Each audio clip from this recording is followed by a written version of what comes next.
Welcome back to the NASCAR Nationwide Series, Indy 250, and make sure to go to NASCAR.com for all your latest NASCAR information. Now, right now, we're working lap number 8 of 100, and Kyle Busch's lead over Denny Hamlin is now up to 1.2 seconds. Your top 5 is Busch, Hamlin, Kane, Ty Dillon, and Brad Keselowski. And there is Kasey Kahne. Now, let's go back to the start of the race one more time, and let's listen, and you can watch for yourself.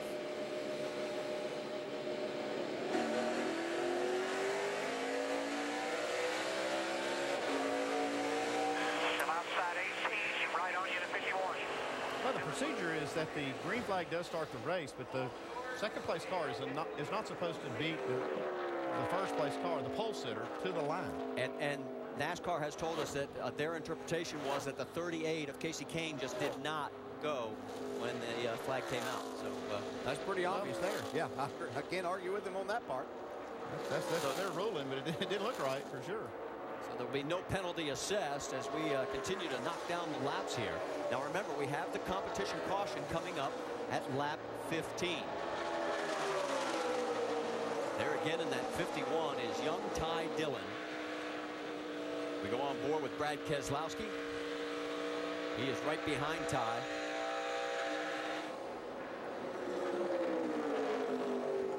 Wait, I think Brad's got a faster car, but that aero component, when you're right up behind a car, especially these cars, they got such big spoilers and big cars, and make such a big hole in the air that it really does make it a struggle to make the pass, and that's why it's you really have to try to use that momentum to make that. And Doc, it looks like Keselowski's trying to put all kinds of pressure on the rookie.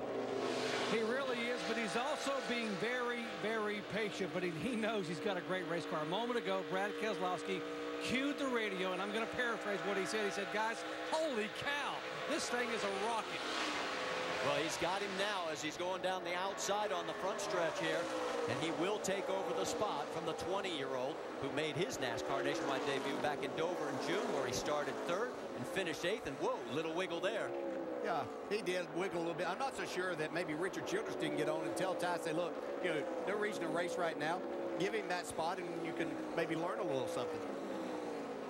Back a little deeper in the field, there you can see the 43 of Michael Annett and the 7 of Danica Patrick. They are running 18th and 19th, respectively.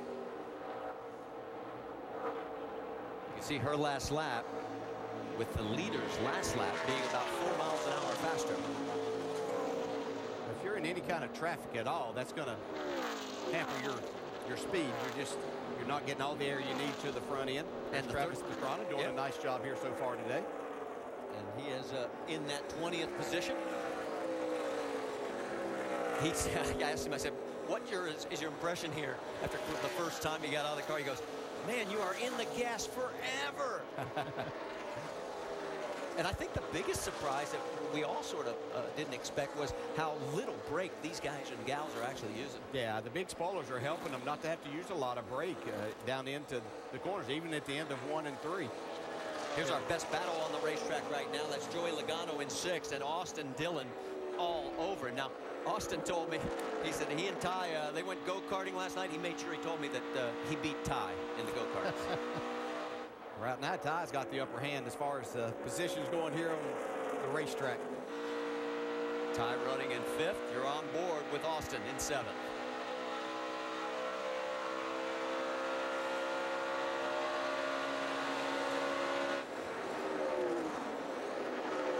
Now, you notice those blue spoilers like on the number 2 of Elliott Sadler? He is one of the 4 Dash for Cash competitors. $100,000 at stake in this race for the top finishing championship eligible nationwide driver. Elliott fell back on the start of the race. Some looked like he might have been a little bit free. And I think that's the way that he felt like he needed to start this car, especially because they were expecting some aero pushes going on throughout the day and getting caught up into traffic and knowing he was going to have a car that turned when he got in traffic. The 4 that are eligible for the Dash for Cash: Elliott Sadler, Ricky Stenhouse Jr., Justin Allgaier, and Michael Annett. Rusty, we're getting close to this competition caution. What adjustments you think these guys are going to be making? Well, I think right now, Marty, whatever's off in their cars, this is the first opportunity they've got to make some adjustments, because remember, there's no history on these cars. These drivers had no idea what this racetrack's going to do when they get going. So in my opinion, in a couple laps, when this caution flag comes out, I mean, they're going to make some big adjustments, I would, to catch back up here. They're learning a lot right now in this first 15. And I will tell you, for whatever reason, when you get racing, it's always an ugly head of a bad handling car always rises versus practice. You can practice all you want, but race is totally different. So a couple laps going to be big time. And we should point out, they are running on the very same tire that the Sprint Cup Series is running on this weekend. It's the same tire from last year. So as we get ready, as they come down, as we're working lap number 15, a good 4-car freight train right there. Yeah, we just didn't see any of this in practice, so this is totally new to them as to how these cars would react and now what they're going to need to do. You can see Elliott Sadler trying to make a wide entrance in there, was thinking about trying to dive below Austin Dillon, but got a little bit wide and couldn't get it turned back down. I want to see what they're going to do strategy-wise this first stop. They only have to take 1 can of fuel. They won't be there long enough to take 4 tires and not lose some time. So we're going to see what these teams will do there. I expect to see a lot of 2-tire changes and some of the adjustments we heard.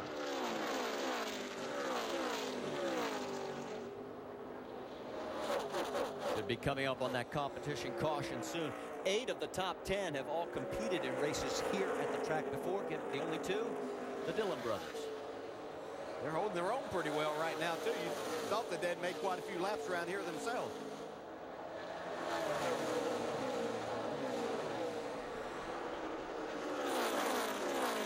We talk about not being able to beat experience, but the only way that you can combat it is with good race cars and a lot of talent. And I think he's got Dillon both. brothers, they have that, yes. Yellow, yellow, yellow, yellow, yellow. And the competition caution has come out. Everybody will slow down. Get our chance to see what, if any, there was tire wear. And I don't think anybody was expecting that. It's just, they wanted to make sure that everybody had exactly everything they needed. Well, and to make adjustments, too. Just as you pointed out, we're talking about, Andy was talking about, and just as Rusty said, they have nothing to go off of here as far as notes. So, give them a fair chance here because, things get strung out a little bit. This race could go on and on for a while, so give them a chance to make an adjustment. Now they do. Now Yes. they've got some notes. They got a 15-lap run. They've got a start with all of them piled up together. They kind of know what to expect. They started off with low tire pressure. So they know what to expect and what they need to adjust for. And I guarantee you, Crew Chief Rick Wren for Kyle Busch has a big smile on his face right now. He was happy this morning when I saw him after the drivers meeting. He said, man, we were so consistent in our 10-lap runs. He says, if we don't run in any kind of glitch, it could be our day. Well, now it's going to be kind of the second thing they've fought some bad handling cars. They've also fought some issues in the pits. So that's Kyle, they've got the car in good shape. Put a little pressure on the pit crew here. Yeah, they need a mistake-free day. They've just had a lot of things that's happened to them this year. This would be a time to get it all back together. A race this big means a lot. They need to really tighten it up.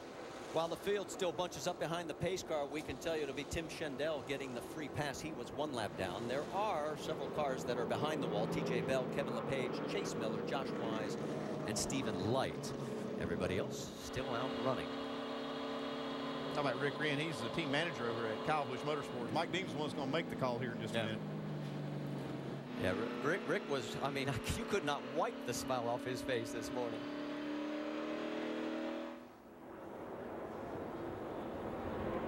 Cars up at the north end of the racetrack now.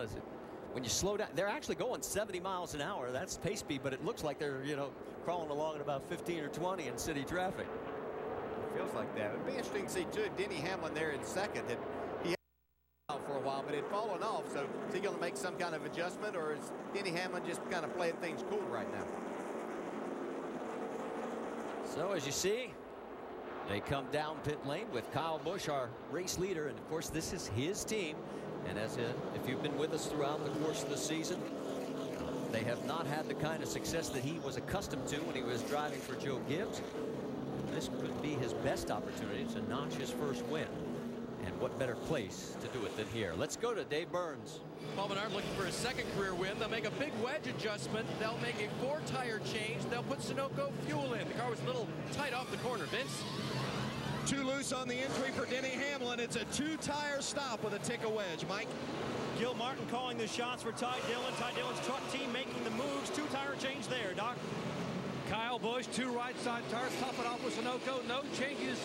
He will lose positions on pit road. He certainly does, Doc. The 18 is the one who comes out first with Denny Hamlin, with Brad Keselowski right behind him. Here is the race off pit road. And you see that Sadler picks up 4. Kyle loses 4. Sam Hornish Jr. picks up 4. So 2 good stops and 1 not so good.